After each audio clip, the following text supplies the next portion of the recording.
Ya, salam Bapak Ibu saudara sekalian. Kita bersyukur Tuhan tetap masih memberikan kesempatan buat kita belajar firman Tuhan.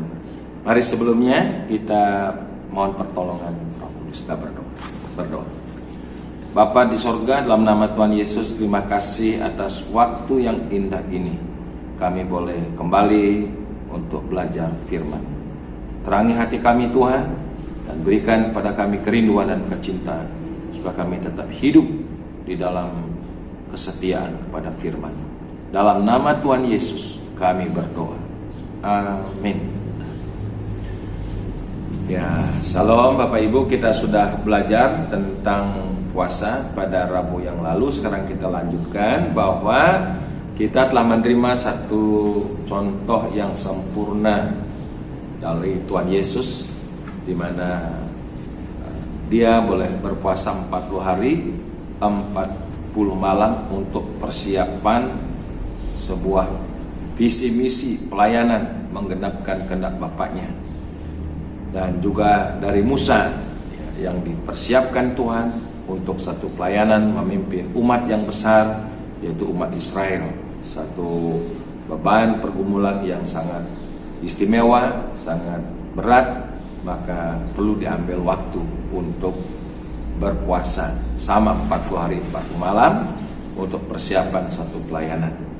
Nah, pada hari ini kita lanjut lagi belajar dari satu tokoh yang bernama Hana. Dia seorang nabiah ya, untuk melayani Tuhan, memohonkan satu kesalehan hidup atau disiplin rohani dalam hidupnya untuk melayani. Nah, untuk itu kita akan baca dari kitab Lukas pasal 2 ayat yang ke-36 dan 37. Demikian firman Tuhan.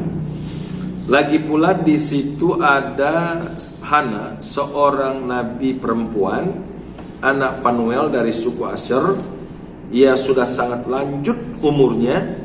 Sesudah kawin ia hidup 7 tahun lamanya bersama suaminya. Dan sekarang ia janda dan berumur 84 tahun. Ia tidak pernah meninggalkan bait Allah dan siang malam beribadah dengan berpuasa dan berdoa. Ya, terpujilah Tuhan atas firman-Nya. Di sini kan kita belajar dari seorang nabiah yang bernama Hana untuk terus memohon satu kesalehan hidup atau disiplin hidup rohani. Ya, dia berada di bait Allah dengan tujuan supaya tetap bisa menjadi pribadi teladan, pribadi yang betul-betul mempersembahkan karakter hamba Tuhan, ya, supaya tidak menjadi batu sandungan. Artinya yang dimohon adalah supaya dia tetap bisa menjadi kesaksian sepanjang hidupnya di tengah-tengah bangsa Israel. Kenapa Hana mempunyai sebuah tekad yang luar biasa untuk mengambil waktu atau sebuah tindakan beribadah, berpuasa dan berdoa? Karena ini merupakan hal yang paling dibutuhkan oleh umat Israel pada waktu itu. Kenapa demikian? Karena di masa Hana hidup di penghujung masa-masa terakhir dalam tahun-tahun sebelum Masehi, yaitu adalah umat Israel hidup di dalam masa-masa kegelapan. Kenapa disebut hidup dalam masa kegelapan? Karena di masa itu Tuhan tidak lagi mengutus nabi-nabinya untuk menyampaikan firman Tuhan. Kenapa tidak ada nabi lagi bersuara? Karena memang umat ini sudah menolak, ya, sebagian besar secara aklamasi tidak mau lagi dengar suara Tuhan, tidak lagi mengindahkan atau menghormati nabi-nabi. Ini artinya dia menolak akan Tuhan. Nah, ini sekilas kita bisa baca dalam kitab Maleaki pasal yang ketiga ayat 13 dan 14. Bagaimana kualitas bangsa Israel pada zaman itu. Dikatakan demikian, bicaramu kurang ajar tentang aku, firman Tuhan. Tetapi kamu berkata, apakah kami bicarakan di antara kami tentang engkau? Kamu berkata, adalah sia-sia beribadah kepada Allah. Apakah untungnya kita memelihara apa yang diharuskan dilakukan terhadapnya dan berjalan dengan pakaian berkabung di hadapan Tuhan semesta alam? Saudara, ini kalimat ini itu mewakili satu keadaan rohani yang sudah sangat bobrok pada waktu itu. Apa untungnya ibadah? Sia-sia kita ibadah. Ini berarti bangsa Israel sudah sangat menolak kehadiran Tuhan, keberadaan Tuhan. Sudah melupakan Tuhan, melupakan pemeliharaannya, melupakan perbuatan-perbuatan ajaibnya, melupakan akan Tuhan yang sudah membebaskan mereka daripada perbudakan Mesir. Tidak ingat lagi akan Tuhan. Jadi muncul satu hati yang sangat keras untuk tidak lagi mau mendengar suara Tuhan. Nah, kalau sudah umat tidak mau lagi dengar suara Tuhan, tidak lagi hormat kepada Tuhan dalam ibadah, maka kita bisa membayangkan kerusakan moral yang sangat luar biasa. Keadaan bangsa ini menjadi bejat. Ibadah aja dihina, Tuhan artinya dihina lewat ibadah. Itu menunjukkan satu keadaan moral yang sangat rusak di zaman itu. Nah, karena itulah Nabi Hana ini ada sebuah keprihatinan secara rohani, kesedihan secara rohani, melihat bangsanya yang sudah menolak Tuhan, menolak suara Tuhan. Yang ada adalah hanya melahirkan kejahatan.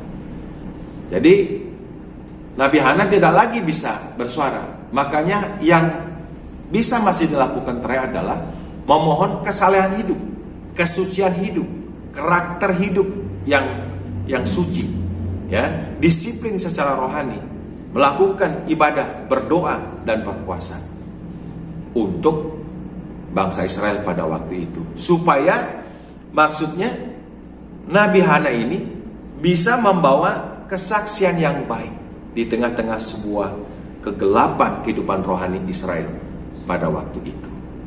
Nah, saudara, mungkin juga di zaman sekarang ini, di tengah-tengah kerusakan moral dunia yang dikatakan sesuai dengan firman Tuhan, mungkin disinilah barangkali ada momen waktu kalau kita memang ada mengerti firman Tuhan, digerakkan untuk mengambil waktu untuk berdoa dan berpuasa untuk masyarakat kita, melihat kejahatan-kejahatan di tengah masyarakat. Ini perlu ada sebuah keprihatinan secara rohani, kesempatan untuk kita berdoa supaya ada banyak jiwa-jiwa yang boleh dijamah Tuhan, bisa bertobat dari zaman ini, menerima Tuhan. Dan memang itu yang terjadi di sekitar kita, terjadi kerusakan moral secara universal, harus memunculkan sebuah kesedihan rohani, keprihatinan secara rohani. Dan kalau kita ada niat di sini mendoakan untuk negeri kita, bangsa kita, mungkin nggak usah secara menyeluruh di mana kita ada, kita boleh mengambil waktu untuk berdoa dan berpuasa. Nah, seperti Nabi Hana ini, dia ada keprihatinan secara rohani, melihat bangsanya di tengah-tengah kerusakan karena sudah menolak suara Tuhan, menolak Tuhan. Apa yang bisa diberikan? Tinggal satu, benteng pertahanan, memohon adanya kesalehan hidup, disiplin rohani, supaya tetap di tengah-tengah masa kegelapan dia bisa menjadi terang, menjadi kesaksian bagi bangsa Israel pada waktu itu. Makanya dicatat oleh Alkitab, dia begitu setia sampai usia indah 84 tahun masih ada di bait Allah. Mungkin barangkali secara normal dia sudah tidak lagi bisa berkata-kata dengan baik, tapi dia bisa membawa kesaksian hidupnya untuk selalu beribadah, berpuasa, berdoa, supaya menjadi kesaksian bagi bangsa pada waktu itu. Ini yang namanya diniatkan dengan hati yang tulus, hati yang suci, dengan alasan rohani, dengan tujuan rohani, sampai Tuhan kembali melawat umatnya. Dan memang benar, saudara, muncullah Nabi Yohanes menyuarakan tentang suara Tuhan, dan sampai puncaknya pada waktu Tuhan Yesus ya Tuhan kembali melawat umatnya. Sebuah pergumulan yang sangat panjang.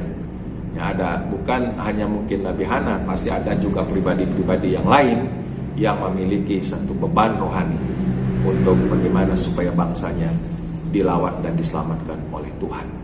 Nah, inilah yang penting juga dalam pekerjaan Tuhan, untuk kita hamba-hamba Tuhan, untuk kita pengerja-pengerja rohani, melihat situasi gereja, bagaimana keadaan jemaat, bagaimana keadaan masyarakat di lingkungan RT RW dan juga lebih luas. Nah, kalau memang digerakkan Roh Kudus, ada keperhatian rohani, ini momen yang tepat untuk kita berpuasa bagi lingkungan masyarakat. Untuk apa? Bisa memberi sebuah kesaksian hidup, hidup saleh, hidup suci, hidup disiplin dalam kerohanian kita, dengan sebuah doa supaya jiwa-jiwa boleh dilawat dan diselamatkan oleh Tuhan. Inilah yang namanya berpuasa yang didasarkan atas pikiran-pikiran hal rohani dengan tujuan untuk yang rohani juga. Yang selanjutnya kita akan coba belajar pada hari ini adalah mengenai tokoh Ahab. Ya, Raja Ahab ini, saudara, Raja Israel Utara, Samaria, adalah terkenal satu raja yang sangat jahat. Dikenal dengan seorang raja yang sangat jahat. Namun apa yang diperbuat oleh Ahab pada waktu dia mendengar suara Tuhan melalui Nabi Elia? Nah, ini yang sangat kagum, sangat luar biasa. Mari kita akan belajar dari satu pribadi yang bernama raja, dari seorang raja yang bernama Ahab, yang kehidupannya dikenal adalah raja yang sangat jahat. Namun apa yang terjadi tatkala dia boleh mengambil waktu untuk berdoa dan berpuasa? Nah, kita baca ini dalam kitab 1 Raja-Raja pasal 21. 1 Raja-Raja pasal 21 ayat yang ke-27. Demikian firman Tuhan. Segera sesudah Ahab mendengar perkataan itu, ia mengoyakkan pakaiannya, mengenakan kain kabung pada tubuhnya dan berpuasa. Bahkan ia tidur dengan memakai kain kabung dan berjalan dengan langkah lambat. Saudara, kenapa Ahab mengambil doa puasa? Padahal dia seorang raja yang dikenal jahatnya, merampas kebun anggur Nabot, ya, melalui konspirasi bersama dengan istrinya. Ya, istrinya ini lebih cerdik, lebih pintar, ya. Dan akhirnya saudara, di sini juga ada puasa beracun. Ya, saya bilang ini puasa beracun karena puasa yang didasari dengan kebencian, puasa yang didasarkan atas keserakahan, puasa yang didasarkan untuk merampas milik orang lain. Nanti saudara bisa baca keseluruhan pasal ini, ya, pasal 21 dari 1 Raja-Raja. Ya, ayat 9 dikatakan atas dasar perintah dari Isabel, tetapi memakai kuasa dari Ahab suaminya. Dalam surat itu ditulisnya demikian, maklumkanlah puasa dan suruhlah Nabot duduk paling depan di antara rakyat. Suruh juga 2 orang dursila duduk menghadapinya, dan mereka harus naik saksi terhadap dia dengan mengatakan, engkau telah mengutuk Allah dan raja. Sesudah itu bawalah dia keluar dan lemparilah dia dengan batu sampai mati. Ini ada permaklumlah puasa, tapi puasa yang diniatkan atas sebuah kebencian, ya, dan sampai satu perencanaan untuk pembunuhan, ya, konspirasi. Jadi saudara, orang berpuasa dengan tujuan yang begitu sangat jahat, ini yang disebut dengan puasa beracun, ya, puasa yang tujuannya adalah tidak baik untuk kepentingan diri sendiri. Ini kan luar biasa, menunjukkan atau melakukan hal yang rohani dengan tujuan jahat. Kan ada banyak orang juga berpuasa menunjukkan melakukan hal yang nampaknya rohani tetapi dengan semangat kedagingan. Nah itu, jadi kalau seandainya lakukan doa puasa, betul itu rohani, disebut doa puasa. Kalau ngomong berpuasa kan rohani. Tetapi kalau memang semangat kedagingannya yang ada, itu puasa nggak berkenan sama Tuhan. Di sini bahkan niat karena kebencian dia terus merampok, merampas dan sampai membunuh pemilik daripada kebun anggur itu. Kan jahat. Jahat banget ini, saudara. Dan seterusnya ada lagi kejahatan-kejahatan si Ahab ini. Maka dikatakan demikian oleh Tuhan kepada Elia, bangunlah, pergilah menemui Ahab, raja Israel yang di Samaria. Ia telah pergi ke kebun Nabot untuk mengambil kebun itu menjadi miliknya. Katakanlah kepadanya demikian, beginilah firman Tuhan, engkau telah membunuh serta merampas juga. Karena pula kepadanya, beginilah firman Tuhan, di tempat anjing telah menjilat darah Nabot, di situ juga anjing akan menjilat darah. Dan ada lagi peringatan-peringatan yang begitu sangat keras, ya, karena dosa-dosa Ahab ini. Tetapi saudara, puji syukur, pada waktu Elia menyampaikan firman Tuhan, ya, memberikan sebuah peringatan ultimatum yang sangat keras, Ahab yang memiliki hati yang sangat jahat, sama jahatnya dengan istrinya, Ahab mengambil sebuah keputusan. Wah, ini hebat saudara-saudara. Jadi Isabel meniatkan memaklumkan puasa yang jahat, yakni puasa beracun. Tapi Ahab meniatkan puasa dalam sebuah pertobatan, mohon kemurahan Tuhan, mohon adanya kemurahan Tuhan memberikan pengampunan dan juga keselamatan dalam hidupnya. Jadi saya kagum, ini kan sebenarnya raja hatinya juga keras, jahatnya ampun-ampun deh, jahatnya tuh ampun-ampun. Tapi dengar suara Tuhan, bisa lembut. Ini yang menarik buat saya. Ya, orang begitu sangat jahat, tapi pada waktu dengar suara Tuhan, hatinya melembut. Akhirnya dia mengerti ada satu tindakan yang diambil adalah mengambil waktu untuk berdoa dan berpuasa. Segera sesudah Ahab mendengar perkataan itu, ia mengoyakkan pakaiannya, mengenakan kain kabung pada tubuh dan berpuasa. Bahkan ia tidur dengan memakai kain kabung dan berjalan dengan langkah lambat. Lalu datanglah firman Tuhan kepada Elia orang Tisbe itu. Sudahkah kau lihat bahwa Ahab merendahkan diri di hadapanku? Oleh karena ia telah merendahkan diri di hadapanku, maka aku tidak akan mendatangkan malapetaka dalam zamannya. Barulah dalam zaman anaknya aku akan mendatangkan malapetaka atas keluarganya. Lihat, ada pengampunan, ada kasih, ada kemurahan Tuhan.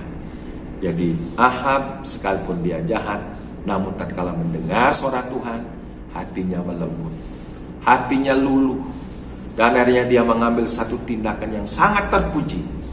Ya, tidak cukup hanya dia menyesal, tidak cukup hanya mungkin dia menyatakan dia akan berubah, tapi ambil tindakan untuk berdoa dan berpuasa, mohon pengampunan. Niatnya adalah sungguh-sungguh bertobat. Dan akhirnya Tuhan yang sudah mengambil keputusan untuk akan membinasakan keluarga Ahab ini, tetapi karena ada pertobatan yang sungguh-sungguh, mohon kemurahan Tuhan, pengampunan Tuhan, dan Tuhan memberikan satu anugerah pengampunan dan tidak mengambil tindakan untuk menghukum keluarga Ahab ini. Jadi sangat besar kuasa doa dan berpuasa. Ya, mungkin barangkali kita manusia yang lemah, manusia mungkin dipenuhi dengan banyak hal, tapi tatkala kita dengar firman Tuhan, perhatikan, firman Tuhan didengar, ada sebuah kelembutan. Diterima firman Tuhan, akhirnya sujud untuk berdoa dan berpuasa. Tuhan mengabulkan, memberikan kemurahannya, yaitu memberikan pengampunannya, tidak jadi memberikan penghukuman. Inilah sebuah contoh puasa yang diniatkan dengan niat yang suci, dengan alasan yang rohani, dengan tujuan rohani. Niatnya rohani dengan tujuan mohon pengampunan, dan Tuhan beranugerah memberikan pengampunan. Saudara, kita telah belajar dari Nabiah yang bernama Hana dengan niat yang suci, melihat di zamannya ada kerusakan moral dari bangsanya, dia mengambil doa puasa, ibadah, puasa, doa. Dan kita belajar dari Ahab, seorang pribadi yang sangat jahat, ya, yang harus menerima penghukuman, tetapi karena dia melembutkan hati, menerima firman, dan dia berdoa dan berpuasa, Tuhan memberikan kemurahan untuk pengampunan dosa. Ya, biarlah ini juga menginspirasi dan memotivasi kita. Kalau kita memang menyadari tentang kesalahan kejahatan kita dan kita mau terbuka melakukan doa puasa, itu sangat mulia. Kita berdoa. Bapa di sorga, terima kasih kami telah bisa melanjutkan untuk pengajaran tentang puasa. Kami belajar dari tokoh-tokoh yang sangat luar biasa, dari Nabiah yang bernama Hana. Dengan ada keprihatinan secara rohani melihat bangsanya yang hidup di masa kegelapan, dia minta kesalehan hidup, karakter yang suci, karakter ilahi, dan dia mendisiplin hidupnya begitu rupa supaya bisa menjadi contoh di zamannya untuk dilihat dan sampai datang lawatan Tuhan. Dan kami sungguh bersyukur Engkau Yesus telah lahir pada waktu itu, kembali melawat umat-Mu, sehingga di zaman Yohanes kami melihat orang berbondong-bondong datang untuk siap bertobat dan dibaptiskan di Sungai Yordan. Satu jawaban dari begitu mungkin ada banyak orang, bukan hanya Nabi Hana, dan sampai Tuhan melawat umat-Mu. Kami belajar dari Ahab, seorang raja yang begitu sangat jahat, yang kejahatannya sudah memuncak dan Tuhan telah mengambil keputusan untuk menghukum. Namun puji Tuhan, tatkala Ahab mendengar suara Tuhan, dia melembutkan hatinya dan dia boleh berdoa dan berpuasa, memohon kemurahan Tuhan, memberikan pengampunan, dan itu pun terjadi. Terima kasih Tuhan. Biarlah kiranya pribadi-pribadi seperti inilah yang boleh menginspirasi, memotivasi kami untuk melihat situasi kondisi di sekitar kami ataupun dalam diri kami, dan ada satu pernyataan Roh Kudus untuk kami boleh mengambil sebuah keputusan, meniatkan untuk berdoa dan berpuasa. Berkati setiap kami yang mendengar, supaya kami bukan hanya sekadar teori, biarlah kami juga diberi kekuatan untuk bisa mempraktekkan bagaimana berdoa dan berpuasa. Dalam nama Yesus kami berdoa. Amin.